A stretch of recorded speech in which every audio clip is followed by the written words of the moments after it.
Baby, you need to slow down, please. You're driving on a high speed and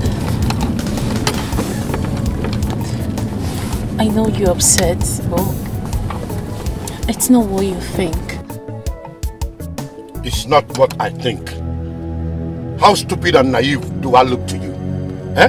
You think I'm a fool? No, baby, you're not. I never said so. Then explain to me why you were hugging that young man I saw you talking to at the party. Explain it.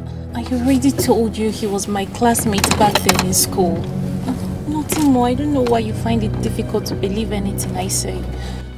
Because I don't trust you. I don't. I even saw you exchanging numbers with him. Eh? Let me have your phone. Give me that phone. Hey. Let me have the phone.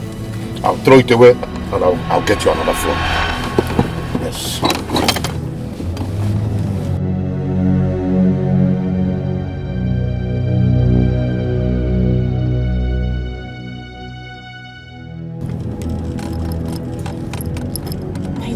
I don't know why you always get upset each time you see me talking to a guy.